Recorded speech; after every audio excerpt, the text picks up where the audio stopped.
A very good evening to you, ladies and gentlemen. We meet yet again on another edition of The Spotlight, bringing to you a story that ignites change. Now, we are living in the 21st century, and the digital landscape and cyber space have brought in tremendous change, not only to Sri Lanka, but around the world. Sometimes change which is good, sometimes change which is bad. But it all comes down to one pivotal element, and that is the importance of security when we talk about the digital landscape. Allow me to welcome Mr. Nirosha Ananda, Chief Information Security Officer of Sri Lanka CERT. Thank you for joining us today. All right, my first question to you, Mr. Nirosha, is a few days ago, Sri Lanka CERT released a statement. They came forward, or you all came forward, requesting the general public and the people not to click on links circulated on social media platforms, claiming to receive prizes from famous brands either via SMS, WhatsApp, X, formerly known as Twitter, or Meta, formerly known as Facebook. That would have been a driving force for you all to give this statement to the public, and it went quite viral as well. Yeah. Why did you all make such a statement? Did you all see a surge in this pattern? Exactly. It is not limited to this particular area as well. Even especially when there's a seasonal, festival celebrations comes into existence, generally these kind of things happen because that is very easy for those scammers to manipulate the things, because there are legitimate things also happening during these seasons actually.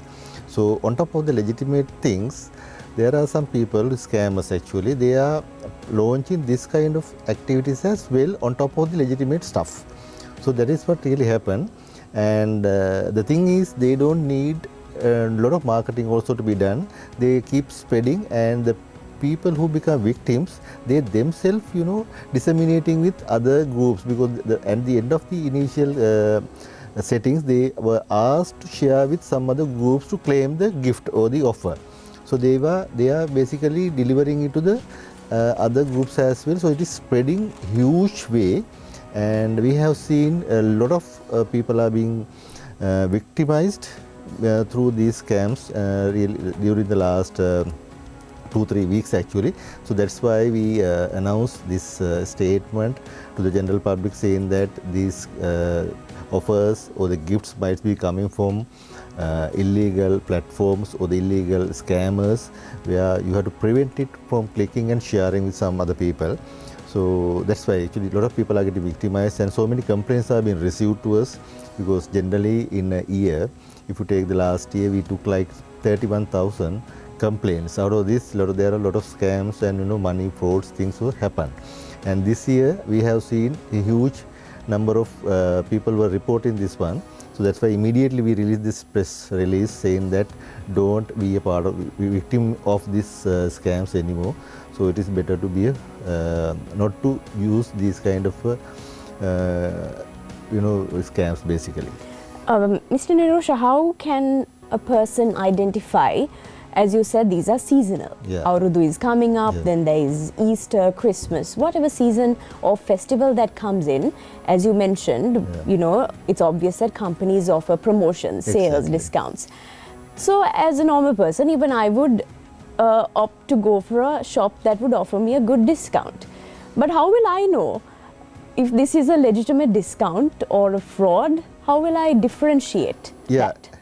Yeah, actually, if it is a legitimate one, they will not ask for certain things to be done by the person who is going to get that offer basically. For example, let's say now if you got a real call from a legitimate company saying that you have been gifted for something. Perhaps you might have filled a form, or you might have submit something for a referral draw. Perhaps your business card, or you might have filled a form and submitted, and through which they should call you, and they will ask you, and they will ask you to come and collect it if it is a legitimate one. But for the fake things, actually what people are doing is they will ask you to go through certain steps, basically share with some other people if you want to claim it, right? That is a good sign of basically indication basically that if it is a legitimate gift for you, you don't have to share with someone else. You claim it and they will be selecting you.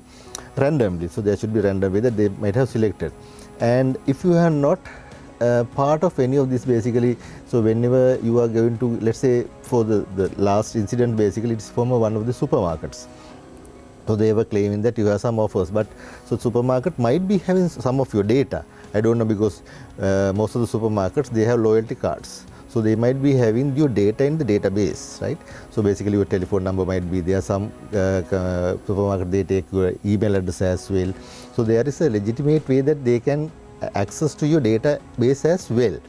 So it is quite tricky actually. Those people are called actually social engineering, because they don't need much technical stuff to be done. They don't need to be technical savvy either.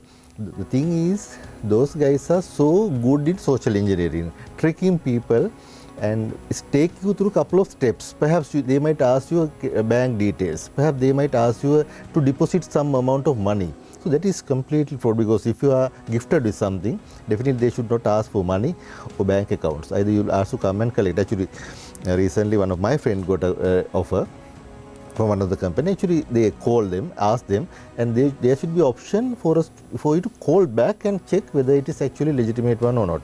So rather than accepting the first call as taken, so you should be doing something like, okay, let me call you back, and call them back and verify actually it is from them or is it legitimate also, that you have gifted is something, right? Yes. Mr. Nirosha, we tend to see, with no offense to any generation, but we usually see, we get messages saying forward this to 20 people, if not you don't win. The younger generation, they don't sort of head on to that field. They sort of have the idea, this is a fake scam, this is a scam going on. Correct. We see this mindset where people forward this message around the older generation. Yes, and you also mentioning you all have received tons of complaints over the past few weeks and few months. And is there a particular age group that you see that fall into this? Yeah, actually the people who above 30 and above basically, so getting victims so fast than the younger generation, you rightly mentioned, because they are basically living with the internet, and they are using all those platforms day to day, almost every time. So but the age like 30 and above people, like the people who are not from the urban, maybe the rural area, they are not using their platforms very often to do online transactions. They don't know exactly how to recognize between the legitimate application and the fake applications. So there are marginalized people actually, to be frank, in Sri Lankan context. So those people are the one who's going to get victimized more than the people who use this technology day-to-day life. So if you are using your mobile phone to do all the banking and all the shopping and everything, you might be having some sense to recognize what is right and what is wrong. But those guys who are getting the emails or the SMSs or the Facebook advertisement or any other platform advertisement for the first time, they might think it is legitimate. So they will follow through. So they will take you through a long journey, and at the end of the day, you might be ended up with a lot of losing some money from your debit card or the credit card, if you have some money in the debit card or the bank account, or you might be revealed. Actually, the thing is, how they reach you, that is very important thing. How they reach you, how they get your number, right? How they get your email address, right? That is also something to be worried about, because compared to earlier days, we have to keep our the telephone numbers, your WhatsApp number, what you are using, or the email addresses, quite secret manner compared to the previous, let's say 10-15 years back, because these things can be exploited, and they can easily send you SMS. Yes. They might be maintaining a database like that. So where you are going to publish those things, right, is also really matters, because there are some sources where they will be automatically, there are some tools actually, there you can harvest all those contact details, including mobile numbers, email addresses. From where do these fraudsters, scammers, from where do they get our numbers? Yeah, because I can even show you right now, we get messages, and I'm thinking, how does this person have my number? Yeah, couple of ways. For example, let's say now, if you take a simple example, the lunch, when it comes to the lunch time, you might be getting some advertisement from some meats Yes. stalls and all, right. These are some suggestions. It is because that you might have ordered something before, right? They definitely have your data, your information in their database.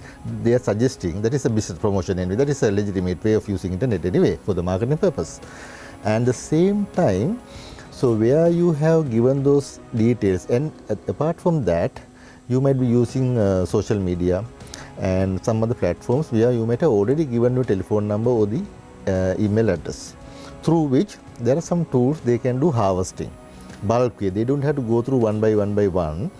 There are some tools that you can harvest, and they are maintaining databases. That is purely for scamming and phishing. To conduct phishing campaign, they are maintaining separate databases. Wherever you share those things, your information, they might be harvesting and putting into the database your name, perhaps your images and everything. Which is not a joke. It's quite serious if you think about it. Exactly. So that's why I told you initially as well. It is now you have to think twice, not twice, even 3 times before you publish your thing or share your telephone number, the contact details, including email and the telephone numbers, even WhatsApp numbers, or even the social media links, right? Because people were going through the popularity, right? To get more popular, how many followers are there, you might keep sharing it. Ultimately, you don't know that you have become a part of the My goodness. Which leads me into my next question for you. Now, according to the Sri Lanka CERT website page, correct me if I'm wrong, here in the statistics, the IT literacy is 28.3% and the digital literacy is 38.7%, according to Sri Lanka CERT. Are these positive statistics from a world perspective, from a global perspective? As far as I believe, it is not actually. The thing is, even though it is basically the youngsters, if you take from, starting from 15 to 25 to 30, those guys are anyway in internet basically. They are using the technology to the great extent. But the people, like as I told you before, so like 30, 35 and above, there are very less people are very conversant with it, and they might be used the technology for just to make a call or to send a WhatsApp message and having a Facebook account. That will be okay, but that is not the IT literacy that we are expecting, because that literacy should have something about the security as well, the sense of security. So what should I do with these platforms, and where those data is being going to store, who else can see what I am posting, right? We don't have that sense. Unless you don't have that sense, you keep posting, you keep threatening, like let's say that I want to do a hate speech against you, right? I don't know how many people are looking at our conversation. We don't worry about it, we don't think of, because I just have something, a revenge to be taken from you, and I just keep sharing, and we don't know how many people are looking at it. So that's why the moment it goes to the internet, there is no way that you can get it back as well. So it is quite challenging that when it comes to the literacy, actually, the people don't know. They think that what they are doing is known only by them, but it's not the case. The moment it goes to the internet, everybody can see what you are doing and what your behavior as well. So there's no going back once it's out there. Mr. Nirosha, let's talk a bit about Sri Lanka CERT. If you could provide us on an overview of the guidelines you all work around with, the work that you all do. Your organization was established quite recently, a few years ago, right? So if you could talk about some of the responsibilities, the work that you all do when it comes to protecting our country's cyberspace, all about Sri Lanka CERT. Yeah, actually Sri Lanka CERT initially started at 2006, but we became independent from 2016 onwards, and our primary goal is to protect the entire Sri Lanka from any sort of a cyber threat or the attacks. Primary focus is for the government sector, but our services or our scope is not limited to the public. We are looking at the entirely Sri Lanka as a whole.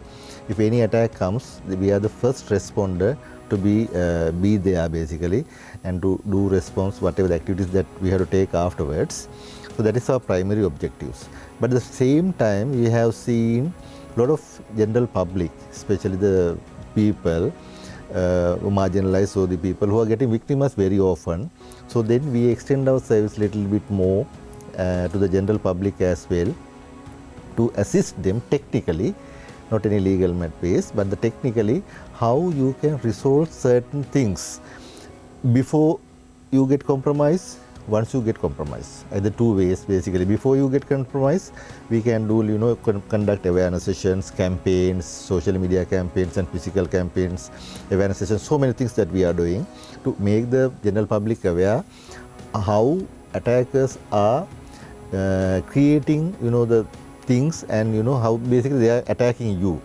And if you get attacked, if you get compromised, so after the event happens, right, they are post-attack event, you need some sort of a technical assistance to get out from the situation, right? Perhaps you might need legal assistance or go to the courts or looking for the justice. That is a separate issue that we don't undertake. That will be taken care of by the Sri Lanka Police and the Cyber Crime Investigation Department at CID. So they will be taken care of that part. But technically, certain things that we can escalate to certain platforms, because we have been identified as a trusted party in Sri Lanka. Sri Lanka CERT is a trusted party for even Meta. So they, when we write something to them, so they accept our the request as a legitimate request, and they might help. There's a bigger chance, I can't say 100% guaranteed, but there's a bigger chance that they will help those people to come out from the situation. But as I mentioned, when something is gone, it is quite challenging for it to take you back. All right. Are there any main cyber threats that SL CERT focuses mainly on? There might be some key threats that you all will see that are quite prevalent in Sri Lanka. Maybe you don't have to release all the information, but are there any things that you all are working on to primarily focus on addressing that particular threat? Yeah, actually, as the national level is concerned, as country as a whole, right, there are a lot of web defacements happening right now. Defacement means the front end of page might be replaced with another image or something the moment you come on the next day. So the other thing is the ransomware. Ransomware is very common now. The moment it hits you, so all your files will be getting encrypted, and there is no way that you can take it back unless you have backup or somewhere offline. So if it hits, even your external drives, everything is connected, so everything might be getting encrypted, then there is no way unless you pay something to them. That is in cryptocurrency again. So that is very dangerous, and we don't suggest anyone not to pay the ransom and get it back also, because even though you pay it, there is no guarantee that they will release it. Even they release it, they will stop there. They will not stop there, they will keep asking further. So that's why prevention is a better thing. So those web defacement, ransomware and the malware attacks. So because the cyber security knowledge is also now openly available. There are a lot of people are trying out things, right? Because the knowledge is available the moment you say YouTube to the sites, websites. So there are so many locations where you can grab knowledge on this one. So there are separate set of people who is going to try out certain things, whether I also can launch some sort of attack without knowing the repercussions, because if you get caught, you'll be placed behind the bars, of course. If you get caught without knowing the repercussion, people might try out the things. So those are very common things now we are experiencing in Sri Lanka. All right. At present, as a country, we are moving into digitalizing our infrastructure and administration to enhance efficiency and productivity, which is a good thing. Exactly. But there are obvious concerns, Mr. Nirosha, that come along when we move into digitalization, and that is, obvious reasons such as theft of information, sensitivity to disruption of day-to-day life, common reasons like that. Yeah. How safe is it, and how well are we equipped to handle all of these coming into play? Yes, actually, what we have instructed the organization is, right, despite the old stuff that is already running, any new stuff coming up, right, any new applications coming up to serve the general public, perhaps any client base, should go through comprehensive security audit, the vulnerability assessment, and to check against the common, or we call potential cyber vulnerabilities, and fix it before you launch it. Because the fundamental mistakes when it comes to the digitalization, you keep developing applications, software to make the system more efficient and provide the services online. right? That is what we are doing. It is what is called digitalization, right? All the services that you offered manually are converting into online mode. The moment you convert it to online mode, there are multiple ways the outside attackers, unlike the legitimate users, there are a lot of other people also looking at the same platforms and look at always, is there any opportunity that I can exploit? Is there any way, is there any loophole that I can exploit and get into the system and get the data out, what do you call data exfiltration in our words we call. Is there any possibility that we can attack it? So we are suggesting all the organization, before you go live or before you provide any services online, do a comprehensive security audit and the vulnerability assessment and see if there anything is open for the other people to attack.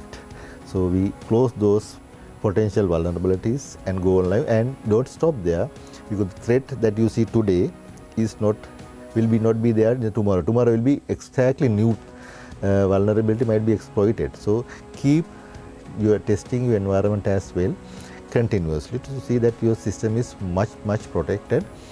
But to be frank, there is nothing called 100% guarantee that you will not be compromised, right? Always you have to keep an eye on it and keep monitoring it, whether is there any potential or any attacks happen against me. There are so many ways that you can do it technically. So if you can do it, you have better chance that you can avoid certain attacks. The personnel handling all these sites when it comes to digitalization, Mr. Nirosha, we see, at least even in our news bulletins, at least one organization we report that it's heading into digitalization. So the personnel or the people that are handling these websites on behalf of organizations, are they very well equipped in terms of a sudden threat that happens to the website? Do they have the enough backing qualifications to handle it? Yeah, if you take the private sector, it is greater level, that is their next level basically. They are in a better shape because they have equipped with the people and not with the people and the technology as well. So they have better platform being set up to make sure that their systems are being protected and be monitored real time. But in the count of the public sector, the government sector, it is not so much. But we as a CERT, we are building the capacity of the people that is already working on this field, and we are continuously educating them and enhancing them and building the capacity to handle those things. And we CERT also there as a part of their life, because if anything happens, they can reach us easily, and there are multiple channels that they can communicate with us. So we are helping them if there is any kind of situation. And in future, very near future, so we are going to have another method to monitor if there are any threats happen in real time, that we are going to monitor also in near future. That will be in live basically.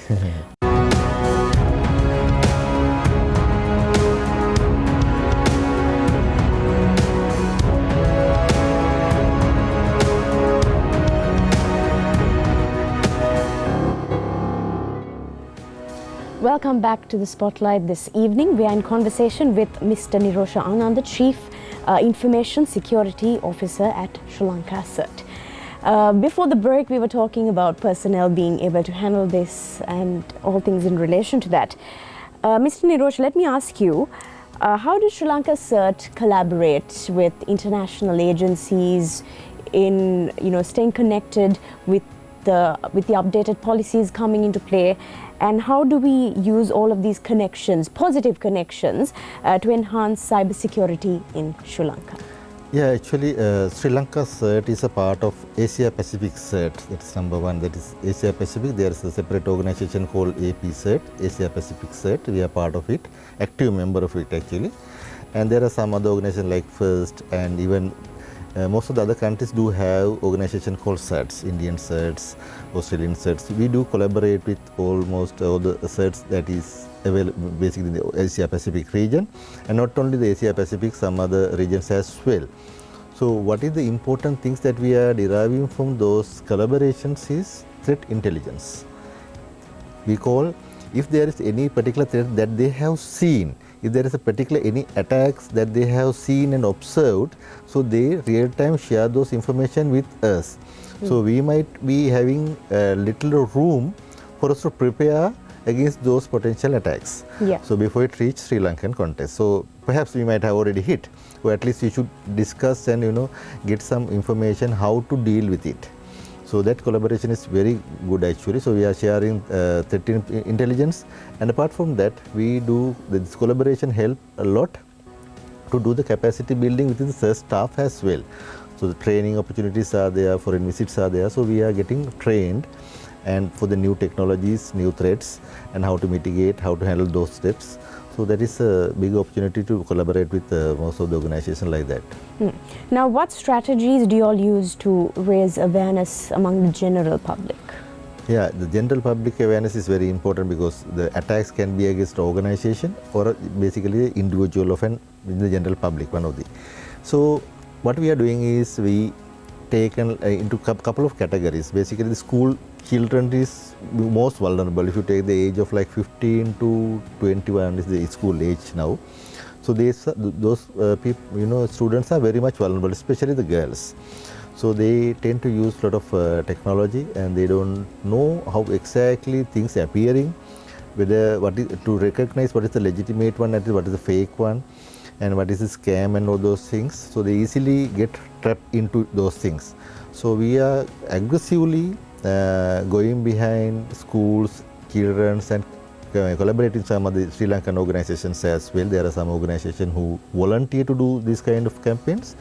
We provide the resources and aggressively going to the schools to educate the school kids, and not limited to the school but the universities also, right, time to time, batch to batch. So they call us and we collaborate with them and do the information sharing, and we get them on board to our platforms, because we are also in social media, all the social media platforms we also operate. Sri Lanka CERT also has a page or a channel. So we continuously disseminate the real-time things happening in Sri Lankan context. For example, the first question that you asked, the recent scam attacks, right? The moment we see a new thing is coming up, the new way that people are being used to exploit the vulnerabilities of the people, we develop a post or perhaps a video or kind of a poster, and real-time we share it. And we expect that is to be disseminate to majority of the citizens, including the youth basically. So the team that we are building up, so we ask them to disseminate this information as much as possible, share as much as possible, because people should know that next time if you see this one, if you see once, okay, this is scam, right? The moment you also get it, it's a scam, then you can just neglect it or just delete it without clicking on it. So that campaign is going on. And similarly, we collaborate with some other organization. Actually, Sri Lanka there are some organization, they are funding it for the training, and we do provide our resource personnel to do this training and awareness campaigns basically. All right.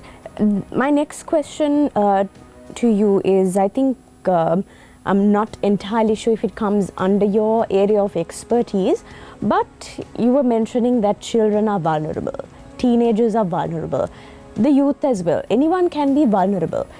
And we also see a lot of issues on social media where people get caught to fake accounts. And, especially girls, boys, we have also seen in the recent past where information is extorted, and they're sort of tricked.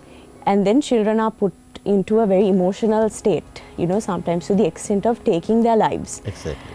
How do you advise parents, students, children, teenagers, anyone watching us today, if ever they are caught in such a situation where they're caught between a person behind an account, they don't know who the person is, how do you get out of that situation? Yeah, it is a complex question, but it depends on the situation that you are faced with. That is number one. But there should be a place that you should call and seek for assistance. That is the number two. Yes. So Sri Lanka CERT is one of the location that you can call us. There's a short code actually called 101. 101. You can call us from morning 8:30 to evening 8:30, all the working days. And or else you can send us an email. There's an email called a report@cert.gov.lk. So you can send your request or the grievance through the email as well, or else you can come to the Sri Lanka CERT via at BMICH.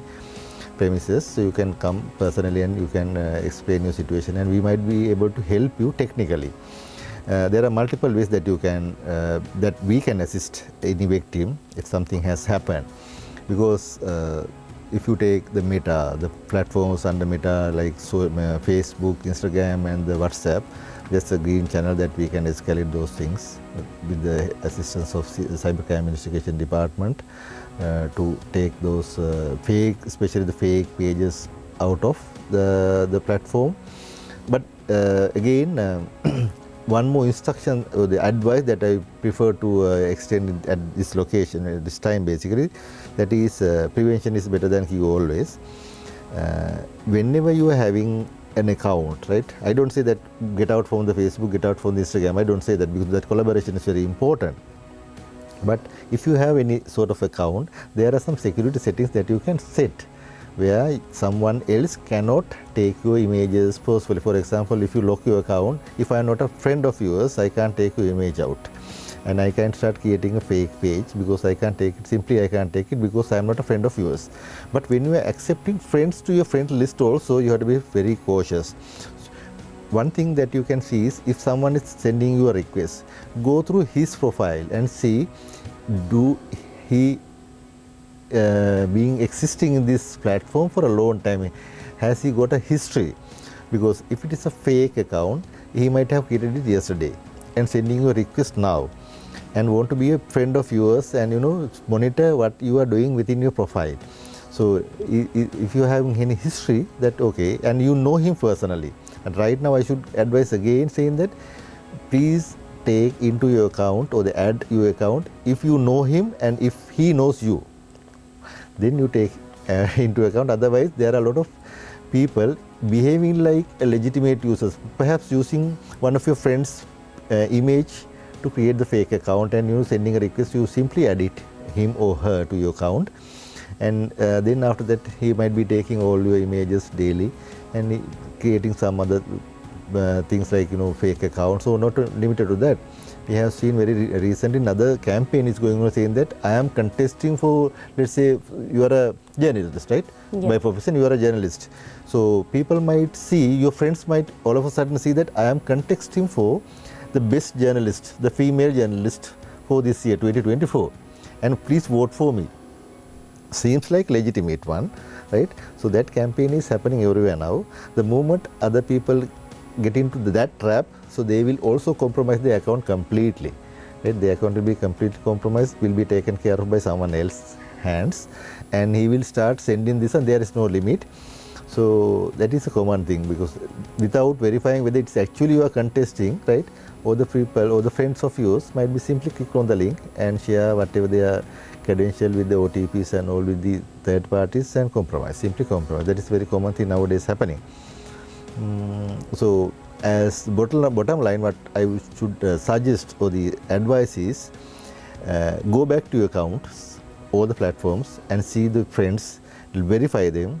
If you are not sure about anyone, I mean if you find anyone is not sure or suspicious, please unfollow and unfriend him, and maintain only the list that you know, and they also know that you are here, and because there are a lot of fake people appearing with some you might be with your friend's image or something like that.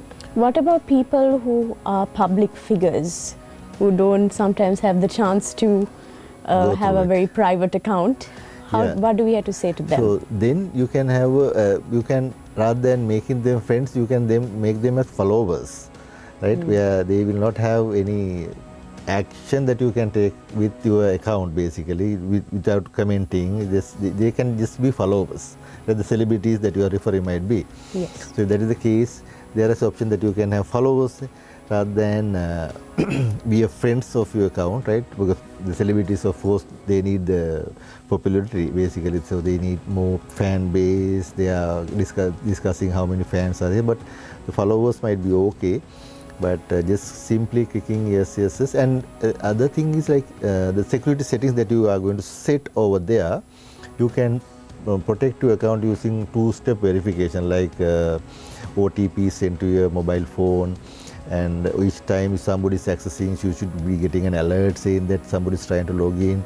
So be vigilant on that as well, and yeah, that is the most important thing that you should do. Now, how does Sri Lanka CERT approach incident response and recovery in the event of a cyber attack on our country? Yeah, in the national level cyber attack happens, as I told you before, we are the first responders. So we are a government organization. The CERT is made for that purpose, to respond any cyber attacks. So anything happens, we are the one who is going to the site or online or virtually, physically to do the responding activity immediately. Perhaps if it is a real attack, so we might advise them.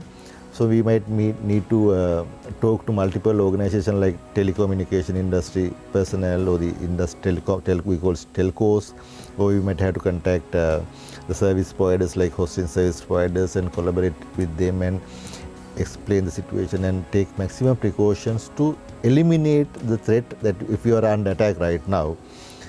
After the attack, we might extend our service to do the forensic investigation and see where the attack came from and who were the attackers, basically threat actors, and where it came from and what vulnerability that they exploit to do the attack. That is the most important lesson learned that we have. Basically, if you got attacked, we are investigating what weaknesses they exploited to attack you. So then we instruct that organization to fix that one, number one, and we instruct all the rest of the organization also that weakness was already exploited, that you also need to protect these things as a lessons learned. It was also revealed that a National Cyber Security Act will be introduced this year. You all had mentioned in a statement as well. What is the progress on this, and what will this National Cyber Security Act, what will it entail for us? Yeah, the National Cyber Security Act go beyond the capacity of Sri Lanka CERT, basically. Sri Lanka CERT will be a part of it.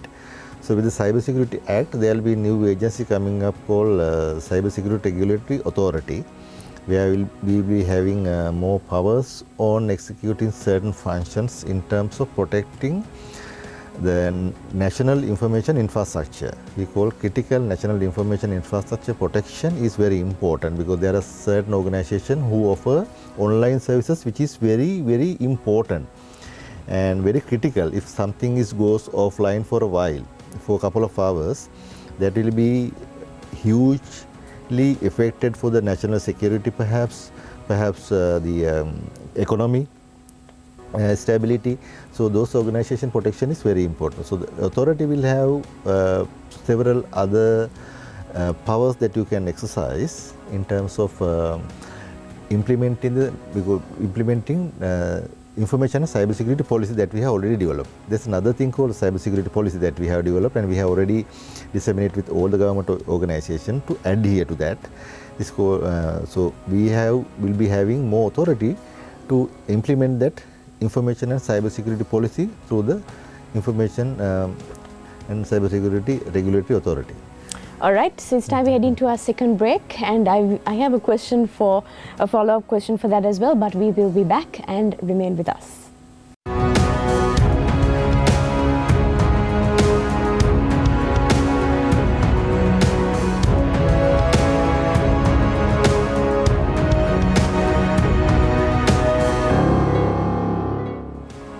All right, welcome back to the show. We are on the final lap this evening. We were talking about laws and regulations, the National Cyber Security Act coming into play this year. Hopefully we will see it being implemented, which we will. My follow-up question for you, Mr. Nirosha, is how effective are the laws and regulations in Sri Lanka to curb a possible threat? After an attack is sorted out, what happens after that? Do you find the perpetrators of the act, are they brought to justice? Yes. Or is it more anonymous? Yeah, most of the things actually, most of the attackers, if it is a real attacker, the first thing that he will do is to hide his identity. So that is the number one thing that they will do from their end. But there are certain ways that you can reveal the identity as well. When it comes to cyber laws, when it comes to the cross-border, right, from the overseas, so we might be having some challenges to go to the courts and seek for the justice. because most of the attacks, if it go overseas, crossing the borders, there will be some challenges. But if it is within the country, actually we have an act called Cyber Computer Crime Act that was published like 2006, if I'm not mistaken. So Computer Crime Act is there. So it says if you are committing any crime using any electronic device, so that act will have some provisions for you to charge against. So, and I have seen, like, even though we are not legal law enforcement authority, we are set as a completely technical organization, but there are some provisions even in the penal code that someone is committing a crime against someone, even using internet and the electronic device, so that you can charge a frame case against it. And we see that positive movements are there. The moment someone is get attacked or make a crime against, nowadays we see a trend that people go and seek for the justice as well. So certain cases are being heard and certain things was resolved as well. But I would say that majority of the people are not aware that there is a law that you can charge and seek for the justice as well. So we should educate the general public also, saying that there is a framework, there is a law, there is an act that you can seek for the justice. So because most of the time people come to CERT or the Cybercrime Investigation Department or any other location just asking technical assistance to get out from the situation, not to go behind the law, unfortunately, and seek for the justice. So they want to get out from the situation if you have been compromised. So, but there is options, and I have seen that there's a positive movement nowadays that people are going and seeking for the justice as well. That's right, and this is where effective education on the subject also comes into play, where schools have to, promote students to really learn on the side effects and the vulnerabilities of cyber crimes. My next question for you is, during your years in this era, I'm sure you have years of experience, and I'm sure you will also see a common pattern, common demographic, special, communities that are being targeted by most scammers in Sri Lanka. Is there a special pattern that you see? Yes, certain things. I will take a simple example. It was went almost all the platforms, so I can share without any issue. Very recently, the postal department was compromised. Not the postal department was not compromised actually. The scammer used postal department as a platform. Basically, they were sending SMS, simple SMS in English, saying that we have received a parcel to the postal department and we are waiting to deliver it to you. And the address that you have specified there is incorrect, so send the correct address. Send the correct one. And a lot of people click on the link and given the address, and after that they were asked to pay some stamp fee. If someone has already sent, stamp fee might have already paid or else you have to pay by afterwards. But anyway, people have tried to pay it and a lot of money has been taken out. So that message was mostly in English language. Nowadays, I see, and I have seen some samples as well, they have converted this English message to Sinhala as well. And because most of the people, especially the OTP password sharing, the moment you receive an OTP, or one-time password, so they will ask you, okay, give it to me, basically. Since it is in English medium, I see a lot of marginalized people are there who cannot understand what it was. Basically, it says this is one-time generated password 123456. Don't share with anyone that you are unaware. So that part is not understood by many of the majority of the Sri Lankans. So they will simply share with the other side. So then the access is granted. So they will take all the money out from your account simply. So that is a challenge, but nowadays I see another good sign from the banking sector as well. Most of the banks now share those information in 3 languages now. So if it is Sinhala, Tamil and English, so either one language you can go through it and understand what it is. But at the bottom line, you should know, awareness is the most important thing. If you see it for the first time, there's a better chance that you click on it and they anyway try to find and harvest those information from multiple sources and start disseminating those fake links and SMSs. Are there common mistakes or behavior patterns that you see that make Sri Lankans, fall more easily to these scams and frauds taking place? Yeah, one thing is we are so emotional. Number one, Right. the scammers generally touch the emotional part of the human being, right? For example, nowadays, a lot of Sri Lankans might be having some financial difficulties, right? Or a lot of people might be looking for job opportunities. Even if you take the LinkedIn, for example, so the moment you are available for a job or you are seeking for a job opportunity, you might be publishing advertisements automatically saying this option called I am available for a Work. job, work. Yeah. Yeah. The moment you click on it, so all the people who will collect those information can also see that part. So then I will suggest you some better offers that you were working before, right? I can go through your history and I can understand your background and your skills and everything, and I might propose you a better solution, or the better job, an attractive job for you.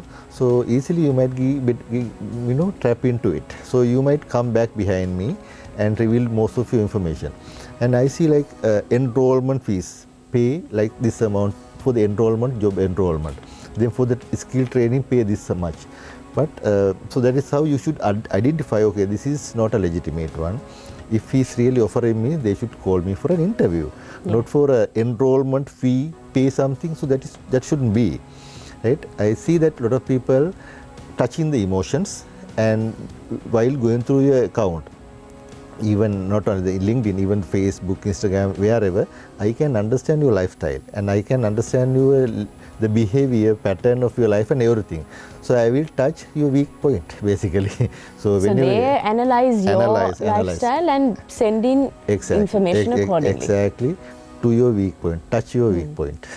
All right, Mr. Nirosha, before we close, any words of wisdom you would want to tell everyone watching us today before we wrap things up? Yeah, what I want to tell you as the final word is, internet is a really a good platform, and where you can get a lot of information about, and social media on the other hand, and you will be giving a lot of opportunities for you to collaborate with a lot of other people and share certain things, share your memories and everything. So I am not here to say that don't get away from the internet or get away from the social media. So you have to be with that.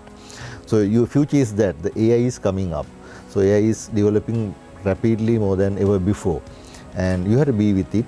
But only thing is, you should know the same area, there are so many other people try to exploit you as well, with multiple ways, right? So if you can be vigilant and recognize what is good, what is bad, what is legitimate and what is fake, I would say it is a better place for you to be.